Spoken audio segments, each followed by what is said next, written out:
নমস্কার, আমি ডক্টর বোধিসত্ত্ব খান চলে এসেছি সহজ শেয়ার বাজারের আরেকটি নতুন এপিসোড নিয়ে। প্রিয় বন্ধুরা, আশা করি সবাই ভালো আছেন এবং সুস্থ আছেন। আজকের সকালে একটি প্রকাশিত খবর গোটা বিশ্ববাসীকে চমকে দিয়েছে। ভারতবর্ষের যে মেরুদণ্ড রয়েছে সেটা বারবার বিশ্ববাসীর কাছে প্রমাণ করা নেই, এই খবরটি আরেকবার প্রমাণিত হলো। কি সেই খবর?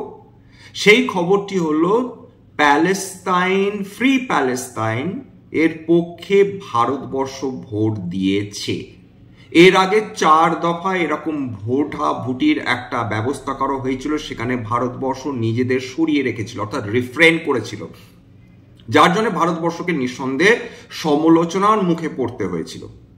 কিন্তু আজকের দিনে দাঁড়িয়ে গোটা বিশ্বে যখন একটা অশান্তির পরিবেশ রয়েছে, যেখানে নানা জায়গায় যুদ্ধ হচ্ছে এবং জিওপলিটিক্যাল টেনশন তুঙ্গে, সেই জায়গাটায় দাঁড়িয়ে ভারতবর্ষ দেখিয়ে দিল যে বন্ধুদের বিরুদ্ধেও ভোট দেওয়া সম্ভব যদি ভারতবর্ষ মনে করে যে কোথাও না কোথাও মানবতার বিরুদ্ধে একটা চক্রান্ত চলছে।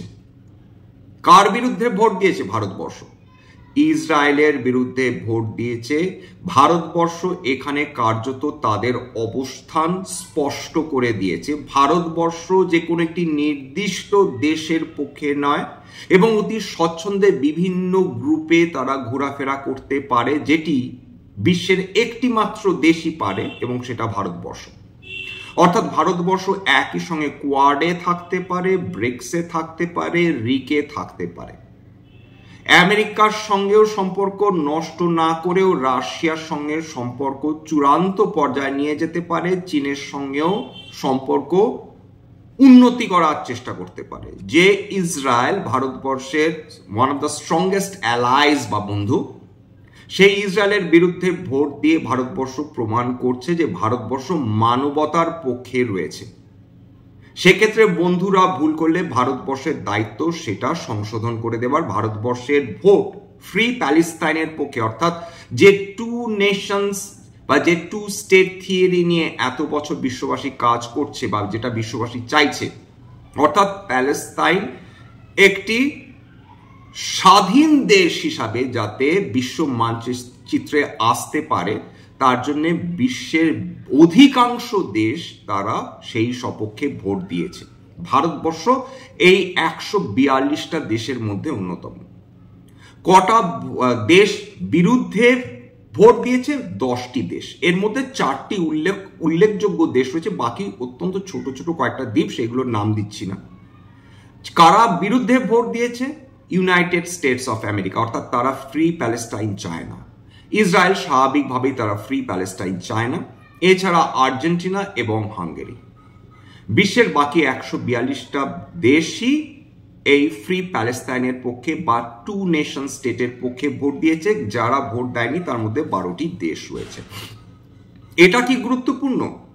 এবং এর ফলে ভারতবর্ষ ইসরায়েলের সম্পর্ক কি এতটাই খারাপ হয়ে যেতে পারে যার ফলে দ্বিপাক্ষিক যে বাণিজ্য চুক্তি রয়েছে বা যে বাণিজ্য হচ্ছে সেটা ধীরে ধীরে অবনতির দিকে চলে যেতে পারে? একটা জিনিস লক্ষ্য করে দেখার মতন যে সময় থেকে আমেরিকার সঙ্গে ভারতবর্ষের সম্পর্ক অবনতি হওয়া শুরু হয়েছে thanks to mister Donald Trump এবং তার সাঙ্গপাঙ্গরা, তারপর থেকে ভারতবর্ষ এই সিদ্ধান্ত নিয়েছে যে যেখানে নৈতিকতা রয়েছে, যেখানে মানবতা রয়েছে, তার পক্ষ নিয়েই ভারতবর্ষ দাঁড়াবে। সেখানে তারা এটা দেখবে না কোন দেশটি তাদের বন্ধু বা কোন দেশটি তাদের বন্ধু নয়।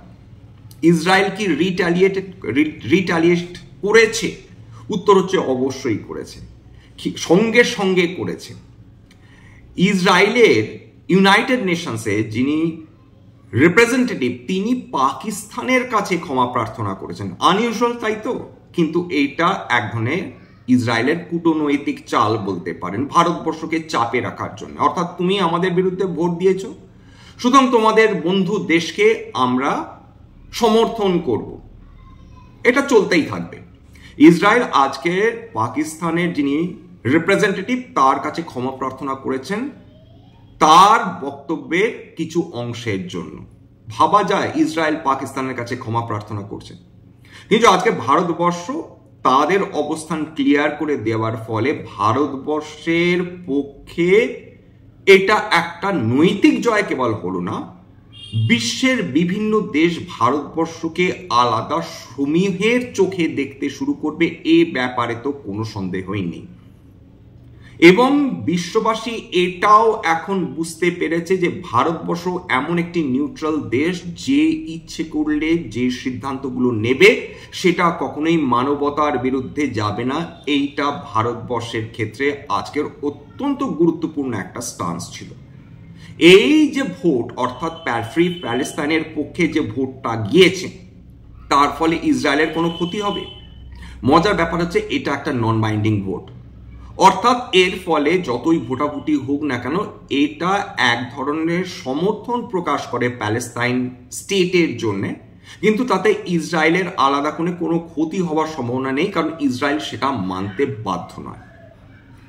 এবার যে প্যালেস্তাইন, যে জেরুজালেম রয়েছে, গাজা রয়েছে, ওয়েস্ট ব্যাংক রয়েছে, এই সমস্ত যে ছোট ছোট ভূখণ্ডগুলো সেগুলোকে একত্রিত করলে তবে ফ্রি প্যালেস্টাইন হওয়া সম্ভব, যেটা ইসরায়েল বর্তমানে কোনো ধরনের সেই ধরনের আলোচনা শুনতে নারাজ।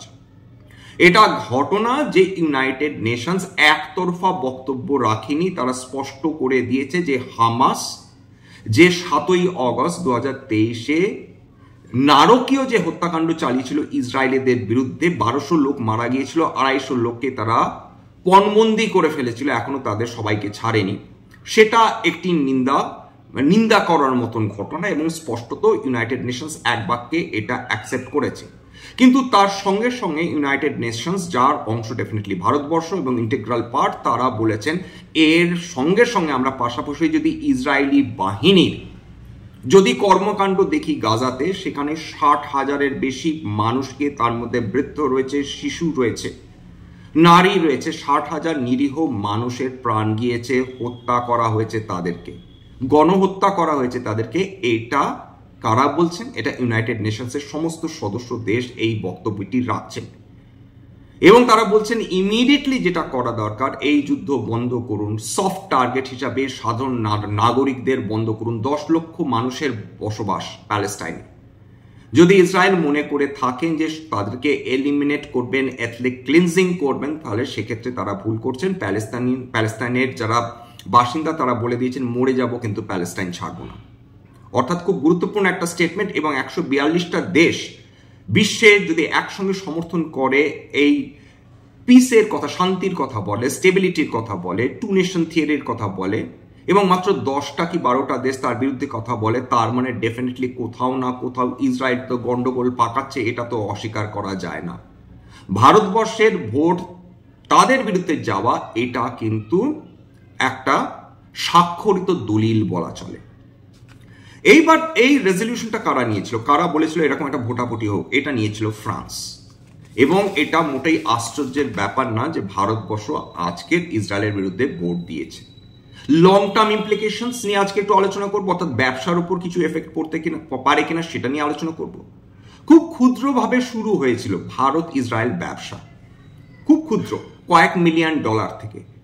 বিশেষ করে ডিফেন্স সেক্টর যদি খেয়াল করে দেখেন, সেখানে 30 গুণ ডিফেন্স ডিল হয়ে গিয়েছে। ইসরায়েলের সবচেয়ে বেশি অস্ত্রের ক্রেতা কিন্তু ভারতবর্ষ। ইসরায়েল কি চাইবে ভারতবর্ষের মতন লিউক্রেটিভ যেখানে ডিলস হওয়া সম্ভব সেখান থেকে বেরিয়ে আসতে? উত্তরটা হচ্ছে কোনোভাবেই তারা চাইবে না। তারা সবসময় চাইবে ভারতবর্ষ যাতে তাদের কাছ থেকে আপগ্রেডেড ডিফেন্স ইকুইপমেন্টস কেনে, তার মধ্যে ড্রোনস থাকবে, মিসাইলস থাকবে, প্রভৃতি নানা ধরনের যে ডিফেন্স ইকুইপমেন্টসগুলো থাকবে সেগুলো ভারতবর্ষ প্রক্রিয়া করবে। কোন কোন ক্ষেত্রে ভারতবর্ষের সঙ্গে ইসরায়েলের চুক্তি রয়েছে বা বাণিজ্যিক চুক্তি রয়েছে সেটা নিয়ে আলোচনা করব। 2022-23 সালে ইসরায়েলের সঙ্গে ভারতবর্ষের যে ব্যবসা, তার মোট পরিমাণ $10 বিলিয়ন ছাড়িয়ে গিয়েছিল। বর্তমানে সেটা অনেকটাই কমে এসছে, $5 বিলিয়ন কাছাকাছি চলে এসেছে। এবং বিভিন্ন যে সূত্র তারা বিভিন্ন ধরনের স্টেটমেন্টস দিচ্ছে,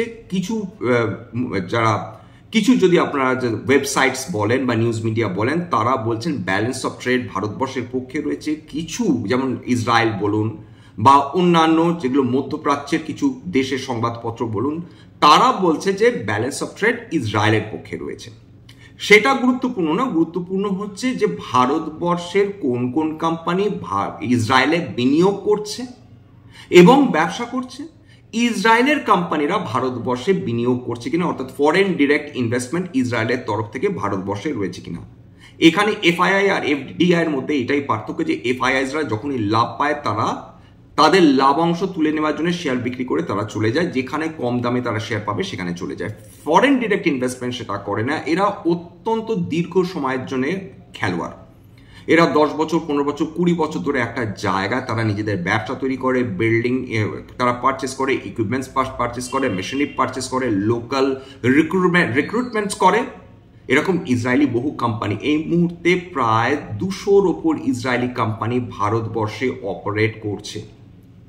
ঠিক সেইভাবে ভারতবর্ষে যারা মেজর গ্রুপস রয়েছে তারাও ইসরায়েলে ব্যবসা করছে। আপনারা অলরেডি আদানি পোর্টসের খবর ডেফিনেটলি আপনারা জানেন যে আদানি পোর্টস ইসরায়েলে যে হাইফা পোর্ট তার মেজরিটি শেয়ার হোল্ডার, অর্থাৎ হাইফা পোর্ট থেকে যা লাভ হয় সেটা অধিকাংশ আদানি গ্রুপ, বিশেষ করে আদানি পোর্টসের পকেটে আসে।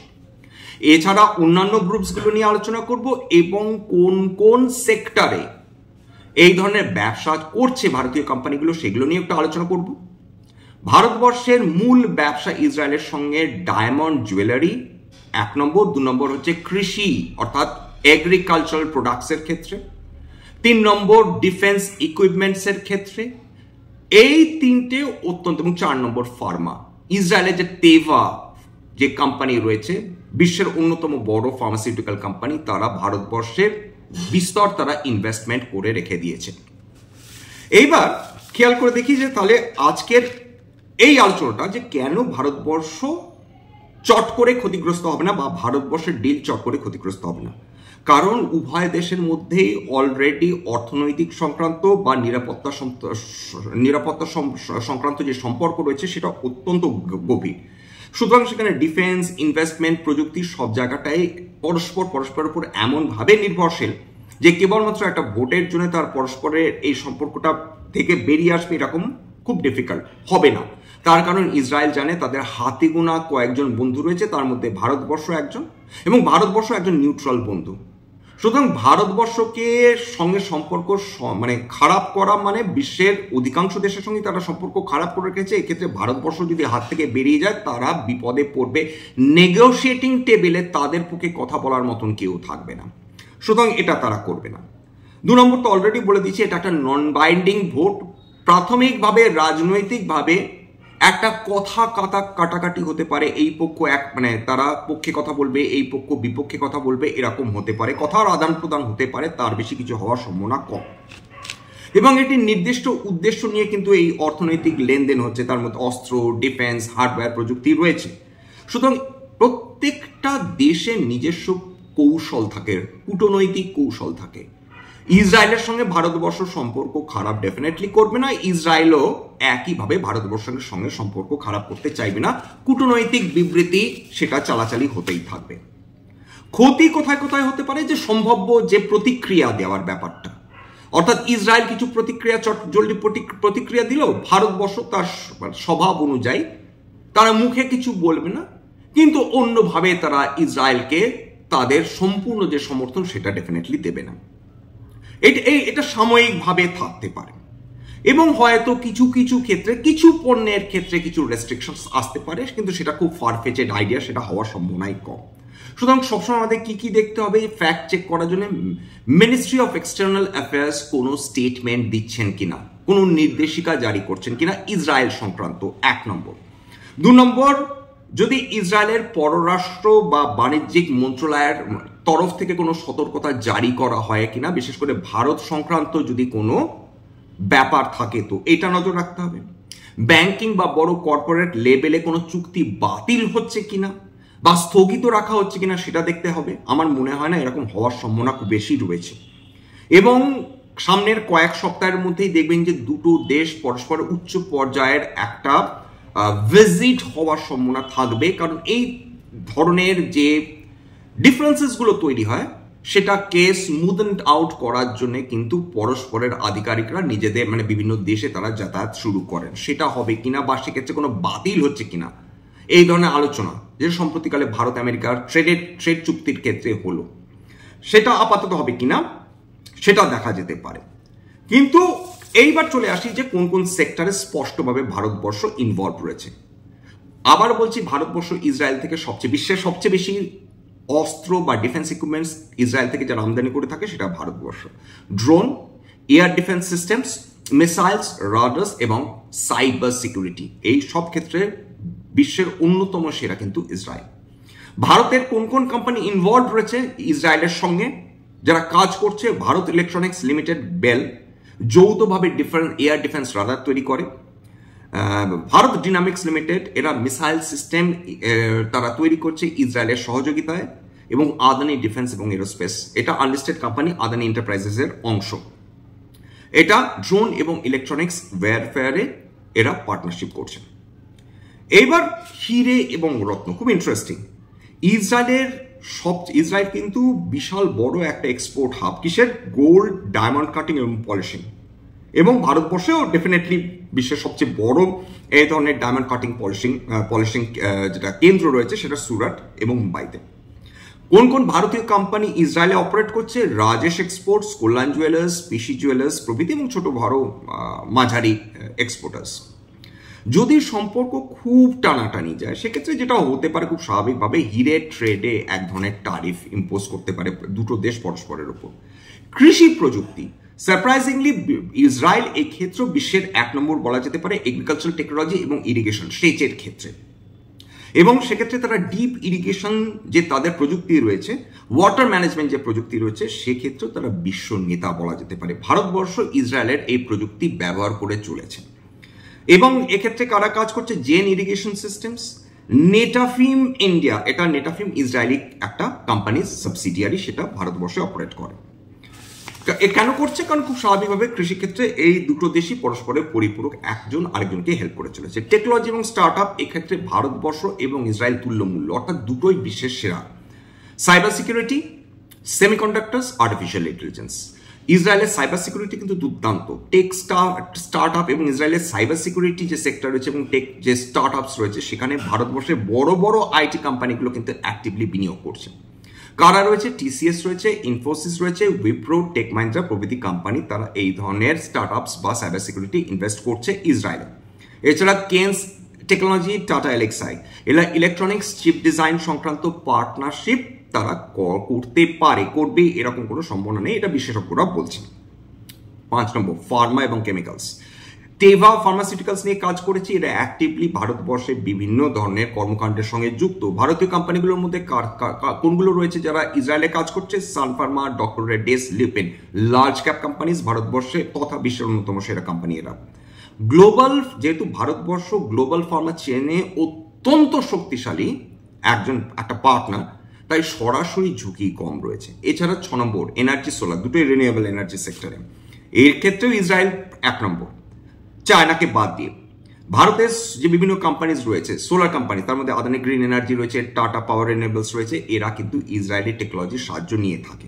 প্রভাব অত্যন্ত সীমিত না হওয়ারই কারণ রাজনৈতিক যে ঝড় সেটা একদিকে, অন্যদিকে বিজনেস যে রিলেশন সেটা অন্যদিকে। সেটা আশা করা যেতে পারে যে ইসরায়েল এবং ভারতবর্ষ দুটোই খুব ম্যাচিওর দেশ, তারা পরস্পরের সঙ্গে এই ধরনের সংঘাতে যাবে না। তার মানে সবচেয়ে ঝুঁকিপূর্ণ সেক্টরগুলো ডেফিনেটলি ডিফেন্স এবং হিরে, এটা মাথায় রাখতে হবে।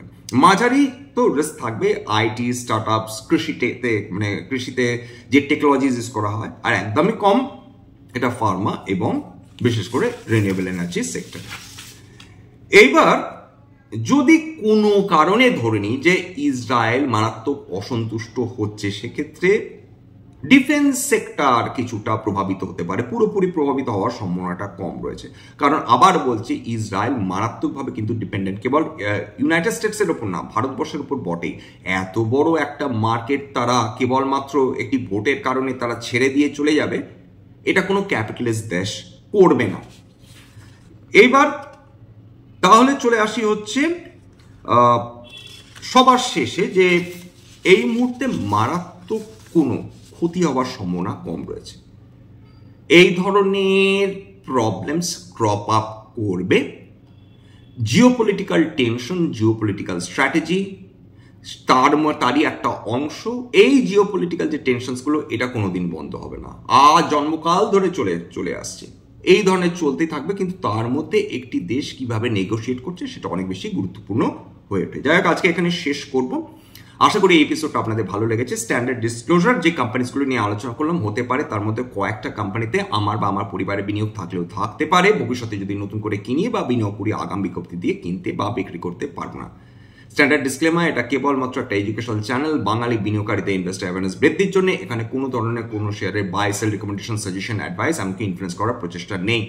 যে কোম্পানিগুলোর নাম আলোচনা করলাম কেবলমাত্র কিন্তু ফর ইলাস্ট্রেশন পারপাস বা উদাহরণ হিসেবে আমার কথা শুনে যদি কোনো শেয়ারে বাই সেল সিদ্ধান্ত নেন, ক্ষতির মুখোমুখি হতে পারেন। সুতরাং সবসময় একজন সেবি রেজিস্টার্ড ইনভেস্টমেন্ট অ্যাডভাইজারের পরামর্শ নেওয়ার চেষ্টা করবেন বা নিজের ডিউ ডিলিজেন্স করবেন।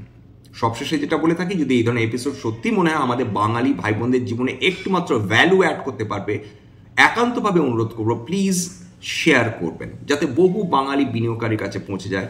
একটা লাইক আমি প্রত্যাশা করি, আবদার আমার আপনাদের তরফ থেকে, এবং প্লিজ সাবস্ক্রাইব না করে চলে যাবেন না। আজকের জন্য নমস্কার।